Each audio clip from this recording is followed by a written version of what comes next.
Good morning, class 10th. I welcome you all to yet another class of the subject SST. In this class, we're going to start with a new chapter of your geography, which is the first chapter, that is resources and development. In this chapter, as per the heading of the chapter, you can understand that in this chapter, we're going to study about the various resources which are available out there for our utilization and how the development of the human being is possible through the usage of these resources. So first thing first, that what do we mean by the resources? Basically, resources are those things which are available in the atmosphere and that can be used by the human to satisfy their needs are called resources. So यहाँ पर जो resources हैं वो basically आपके वो सारी चीज़ें हैं जो ह्यूमन बींग्स यूटिलाइज करते हैं अपने एग्जिस्टेंस के लिए, अपने सर्वाइवल के लिए.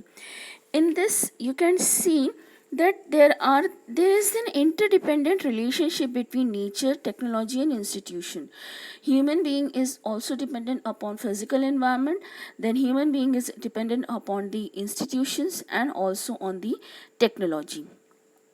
So as you can see the table is showing that the resources can be of two types, that is natural resources and the human resources. Natural resources as the name suggests, इसका मतलब है कि ये सारे के सारे resources आपको nature में अवेलेबल होंगे. Human resources of course humans जो नेचुरल रिसोर्सेज हैं उनको यूटिलाइज करके, उनको मॉडिफाई करके, उनके अंदर डेवलपमेंट्स करके whatever he is producing is the human resource. So in natural resources there are renewable resources and the non-renewable resources. Renewable resources, those resources that can be renewed on their own self. कोई ऐसे resources जो खुद अपने आप जो develop हो जाए, जो रिन्यू हो जाए. ऐसा नहीं हो कि वो एक बार यूज़ करने के बाद दे गेट वैनिश्ड. सो इसमें आता है आपका continuous flow of water, wind etcetera. So this is the renewable resources. Then next is the in renewable resources is the biological resources. What are the biological resources? Biological resources are basically that are having life, and in this आपका है आप natural vegetation और animal, wildlife. Then next आता है आपका non renewable resources, मतलब वो सारे रिसोर्सेज जो नेचुरल तो हैं but they can not be renewed. So they can B of two types, that is first one is recyclable and the second one is non-recyclable. Recyclable means the resources which can be reused again and again. इसका example है आपका metal का एक बार extraction हो गया from their ore, so you can use it again and again. आप उसको melt करके उसको बार बार यूज़ कर सकते हो. The next one is non renewable resources, मतलब the natural resources which can not be renewed, दोबारा बन नहीं सकते हैं. For example the fossil fuels. Fossil fuel basically वो फ्यूल जो हमको आपके जो प्लांट्स हैं, एनिमल्स हैं, उनके किसी स्वैम्पी डैम एरिया में उनके ज़मीन के अंदर दब जाने के बाद और उनके अंदर से सारे के सारे जो एलिमेंट होते हैं वो सब निकल जाते हैं because of the pressure and the heat of the earth, and the rest which is left is the coal और द कार्बन. तो वो हो जाता है आपका fossil fuel. Now the next resources is the human resource. Human resources is of two types, that is structures and the institutions. Means जो buildings में हम लोग बनाते हैं, जो इंस्टीट्यूशंस हम लोग बनाते हैं, वो सारी चीज़ें आती हैं ह्यूमंस के स्ट्रक्चर एंड इंस्टीट्यूशनल रिसोर्सेज में. और नेक्स्ट आती है क्वांटिटी एंड क्वालिटी, मतलब किसी चीज़ की क्वांटिटी को प्रोड्यूस करना, किसी की क्वालिटी में, किसी भी तरह के प्रोडक्ट की क्वालिटी में इम्प्रूवमेंट करना. देन उसके बाद आपका आता है टाइप्स ऑफ रिसोर्सेज में again on the basis of origin. आपके जो रिसोर्सेज हैं वो अगेन डिफ्रेंशिएट हो सकते हैं इन सारे के सारे बेसिस पर. That is the first one is on the basis of origin, मतलब वो मिल कहाँ रहा है. So the first one is the biotic resources and the next one is the abiotic resources. Biotic resources basically आपके वो resources हैं जो that we are obtaining from the biosphere. And the abiotic resources are those resources which are the composed of the non-living things. For example, rocks and metals. Biotic, सीधी सी बात, it is from the living beings, and it consists of the living beings, that is the flora and fauna, आपका animals, plants. और जो abiotic resources हैं वो आपके non living resources जैसे metals है, right? So these are the metals हैं, like rocks हैं, these are the abiotic resources. Next one is on the basis of exhaustibility. Exhaustibility मतलब कितनी जल्दी वो चीज़ ख़त्म हो सकती है. So on this again the resources can be differentiated into non-renewable resources and the renewable resources. Renewable resources again जो हम बार बार यूज़ कर सकते हैं, like air, water, sunlight, wind, ये सारे के सारे हम बार बार रिसोर्स को यूटिलाइज कर सकते हैं जो हमारा नेचुरल रिसोर्स है. Then next one is non renewable resources, means those resources once used can not be redeveloped और रीजेनरेटेड, उनको हम दोबारा जनरेट नहीं कर सकते. Then on the basis of ownership, on the basis of ownership, the first one is the individual resource, means आपका किसी एक individual person वो इस किसी भी particular resource को ओन करता है. लाइक फॉर एग्जाम्पल लैंड की ओनरशिप है, देन उसके बाद आपकी प्रॉपर्टी है, हाउस है, shops, these are the individual resources. Then next one is community own resources, means किसी भी जगह की कोई कम्युनिटी, लाइक फॉर एग्जाम्पल कोई कम्युनिटी हॉल है तो वो किसी एक इंडिविजुअल का नहीं है, rather it is the property of the whole community. Then अगर किसी विलेज में कोई पॉन्ड है तो वो सारे विलेज वाले यूज़ करेंगे. Then next one is national resource, means वो रिसोर्सेज जो हमारे नेशन के हैं. सी नेशन का तो सारा रिसोर्सेज है, अगर नेशन चाहे so the government, if government wants so it can capture the property of the individual, आपके सिटीज़न की वो प्रॉपर्टी ले सकता है. क्यों? क्योंकि हमारे कॉन्स्टिट्यूशन की तरफ से है that the those things which are in the boundary of the India it's belong to the government, वो government की चीज़ है. So whenever government को need हो सकती है तो हमारी individual जो property है उसको उसके प्राइस दे करके it can take away that property also. The next one is international resources. कुछ ऐसे रिसोर्सेज होते हैं, फॉर एग्जांपल आपका जो ओशन है वो 200 nauticals beyond nautical miles, 200 nautical miles के बियॉन्ड जो भी ओशन का एरिया है, it does not belong to any country, rather it is the international property, और उसको यूटिलाइज करने के लिए you have to seek the permission of the international institutions. Then next one is on the basis of the status of development, मतलब ऐसा basis जो कि उनके डेवलपमेंट कैसे होने हैं, कैसे हुआ है, on that basis the resource can be differentiated. Now the first one is the potential resources. Potential resources means जो कि किसी भी पर्टिकुलर एरिया में पाए जाते हैं बट अभी वो यूटिलाइज नहीं हुआ है. It is the potential resources, means the resources which are having the potency to be used. कुछ ऐसे रिसोर्सेज जिनके अंदर ये पोटेंसी है कि that can be used away, so it is called the potential resources. Next one आपका आता है डेवलप्ड रिसोर्सेज, मतलब कुछ ऐसे रिसोर्सेज हैं जो हम डेवलप कर चुके हैं and we are utilizing it, so it is the developed resources.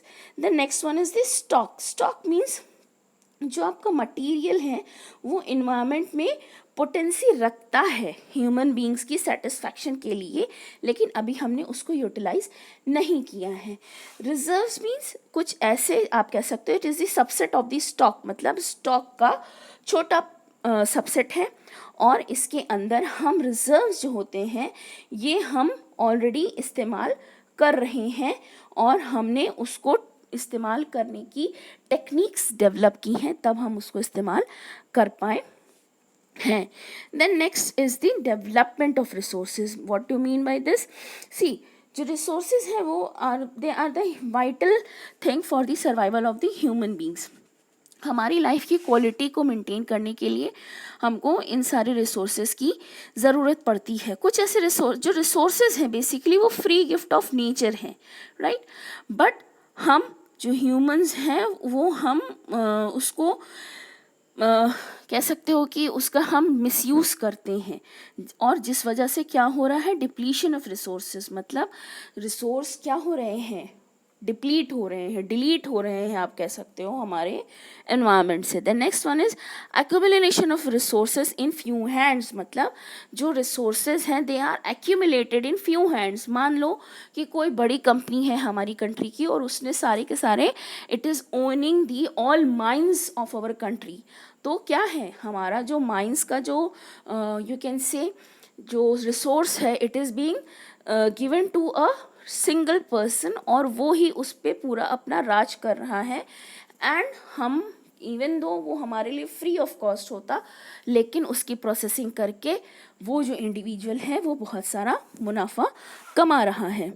Then the next topic, the next you can say the subheading is the sustainable development. Sustainable development, what do we mean by that? Sustainable development is the development जिसमें हम, आप कह सकते हो, it is an economic development, जो मैंने आपको economics में भी पढ़ाया है, जहाँ पे हम अभी जो हमारे पास रिसोर्सेज हैं, we are suppose to utilize that resources in the manner कि वो हमारे साथ ज़्यादा दिन तक लास्ट कर सके। They can last for more days with us, they can be use by us as well as our coming generation. So this is called the sustainable development.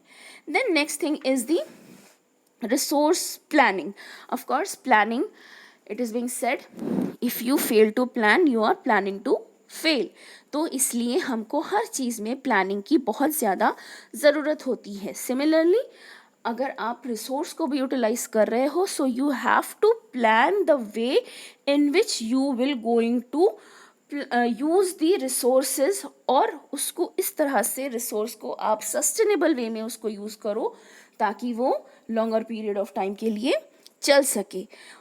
For example, जैसे कि कोल हमारे यहाँ है, it is a non renewable resources, तो हम coal को क्या करेंगे, we can hold the resource, we can hold this resource of coal with us, और हम इसको थोड़े ज़्यादा दिन तक इस्तेमाल कर सकते हैं। How?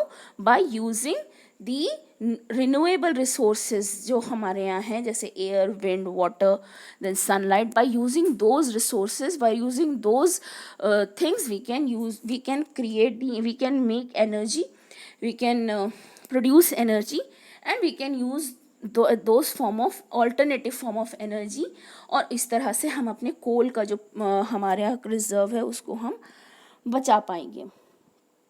Then next comes the resource planning in India. Resource planning in India involves certain steps. The first one is identification and inventory of resources across the region of the country.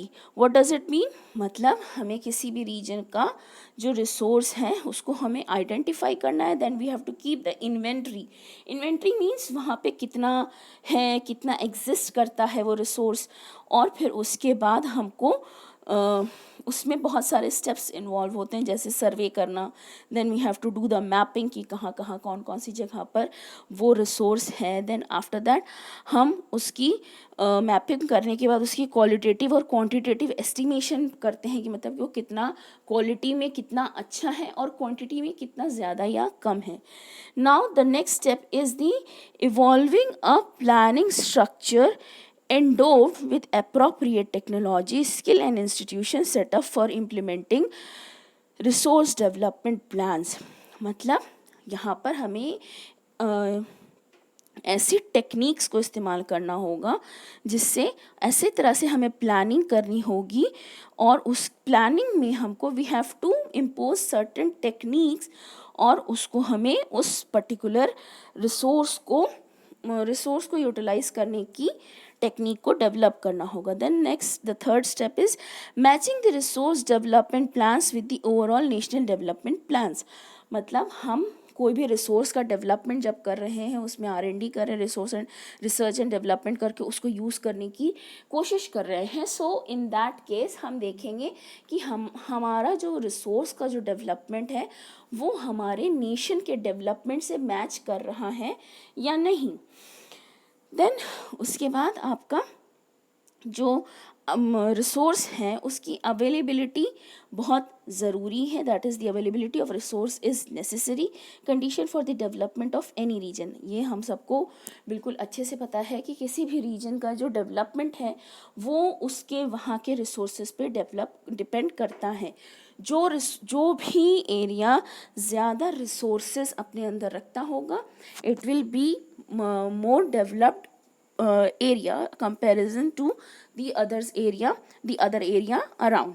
So अगर आप ये कैसे हम कह सकते हैं, we can say with the help of the colonization जो हमारे यहाँ हुआ था, वी कैन से दैट कि जो रिच रिसोर्सेज थे, जो कॉलोनीज़ थी, जो ब्रिटिश कॉलोनीज़ थी, वो बेसिकली वहाँ इस्टेब्लिश होती थी इन दोज कंट्रीज़ जो कि रिसोर्सेज में रिच होती थी, और इसीलिए they made India as their colony. The next one is the conservation of resources. Of course resources बहुत ही vital हैं for our existence, for usage, for our various usage. So it is very essential कि हमको उन सारे के सारे जो resources हैं उनको कंजर्व करना चाहिए, उनको अच्छे से इस्तेमाल करना चाहिए, ऐसे इस्तेमाल करना चाहिए ताकि आगे आने वाले टाइम में वो हम ज़्यादा लंबे टाइम तक इस्तेमाल कर सकें and our next generation can also utilize those you can say the resources. Then next is the, अब आता है the types of resources. The first one is the land resource. Land resource as you all know, land जिस पे हम रहते हैं it is also kind of the resource. क्यों? क्योंकि यहाँ पर हम बिल्डिंग्स बनाते हैं, we are doing cultivation over here. Land पर ही हमारे वाटर बॉडीज़ हैं, सो लैंड पर ही हमारी खुद की लाइफ है, वी आर हेयर, हमारा घर है, everything around us is on the land. So land is very essential for all of us. Again India की अगर बात की जाए तो जो रिसोर्सेज, जो लैंड रिसोर्स हैं इंडिया में वो बड़ा ही वेरीड है. As you have studied in your class 9 that जो इंडिया का जो फिजियोग्राफिक जो फीचर्स हैं it is very varied. We are having the plains, the mountains, the plateaus, the deserts, all these things we are having. तो यहाँ पर हमारे यहाँ इंडिया में we are having about 20% of the area of the country is the plateau region, we all no. Then उसके बाद आपका जो प्लेट्यू रीजन है वो बहुत रिच है in the minerals and the fossil fuels. Then उसके बाद 43% ऑफ जो लैंड है इट इज़ प्लेन्स जो होते हैं they are very useful for the you can say आपके एग्रीकल्चर के लिए. Then next comes the land utilisation. देखो land utilisation in India can be it is for the forest. Of course हमारे यहाँ forest है और हम फॉरेस्ट को यहाँ पर जो फॉरेस्ट है इसको हम यू कैन से वो हमारा बायोस्फीयर को, वो हमारे जो एनवायरनमेंट है उसको बैलेंस करने का काम करता है. It use to produce the oxygen which is very essential for our existence.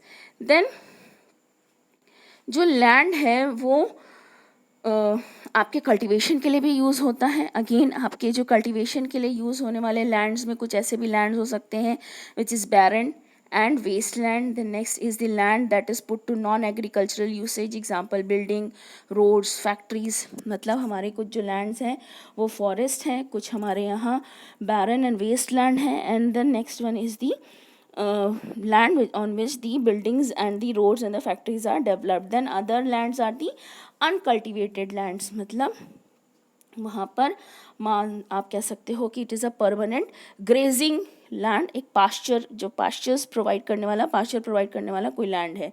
Then land under the miscellaneous tree crops groves, मतलब यहाँ पर जो कल्टीवेशन है वो आपके क्रॉप का नहीं होता, rather we are growing certain trees. Then culturable waste land means जो ऐसा अनकल्टिवेटेड लैंड जिसको हमने 5 साल तक के लिए, 5 साल से मोर देन 5 years हो गए हैं on this that we are not cultivating the land, it is called the culturable waste land. Then next one is the fallow lands. Fallow lands means आपका जो left without cultivations. So current fallow lands means the land which is left without cultivation for 1 or less than 1 year, less than one agriculture year. The next one is the other current fallow lands which is left uncultivated for the past 1 to 5 agriculture year. Then आपका fifth है जो land हम India में बात करते हैं, it is the fifth one is the net sown area. Means कितने area में हम नेट कितना एरिया है in which we are doing the actual cultivation. Then आपका इंडिया में लैंड का जो यूसेज है उसको आप देख सकते हो कि जो डायग्राम बना हुआ है. In this the bigger area, that is the light green area, is under the non-agricultural usage. Then red one is the barren and the unculturable wasteland. Then the blue one is the permanent pasture and the grazing land. Then dark blue is the forest. After that, the light blue is area under miscellaneous tree crops and the groves.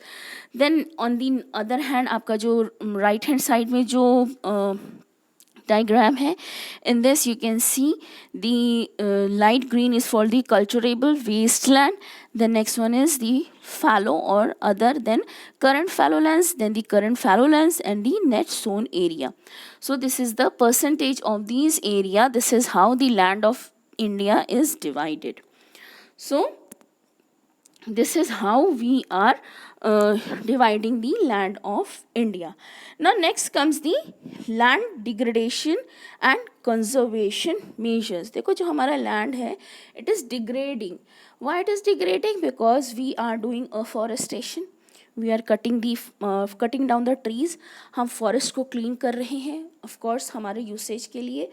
कभी हम उसको अपने you can say we are using it for our dwelling, हमारे रहने के लिए, और we are using it for our you can say the for cropping also. सो यहाँ पर इस वजह से क्या हो रहा है, लैंड का डिग्रेडेशन हो रहा है. इस डिग्रेडेशन को रोकने के लिए और इस वजह से हमारा जो लैंड है उसकी जो सॉइल है it is getting very loose and हमारे यहाँ फ्लड्स जब आते हैं तो हमारे यहाँ लैंड्स में कट हो जाता है. हमारे यहाँ लैंड में कटिंग बहुत ज़्यादा देखने को मिलती है. सो of course we have to take certain conservative conservation measures also. Then यहाँ पर आपके सिर्फ फ्लड के टाइम पे ही नहीं, आपके माइनिंग साइट्स जो होती हैं वो कुछ दिन के बाद उसको हम अबंडन करके जो माइनर्स होते हैं वो चले जाते हैं और उसके बाद जो वहाँ पर जो यू कैन से जो यूटिलाइजेशन के बाद जो बचता है it is having the deep scars. मतलब उस लैंड को बहुत ज़्यादा हर्ट हो चुका होता है. वो लैंड बहुत ज़्यादा बैडली इफ़ेक्ट हो चुका होता है. उसको over you can say over usage उसका हो चुका होता है. देन आपका सॉइल एज अ रिसोर्स, हमारी लैंड ऑफ कोर्स सॉइल की बनी हुई है और उसको हम as a resource, it is a renewable resource, उसको हम रिसोर्स की तरह इस्तेमाल करते हैं. देन आपका ये जो सॉइल है it is very important, it is the upper most layer of the earth. To this we come to an end of today's class. For rest of the chapter we're going to meet up in our next class. Thank you so much. Have a great day ahead.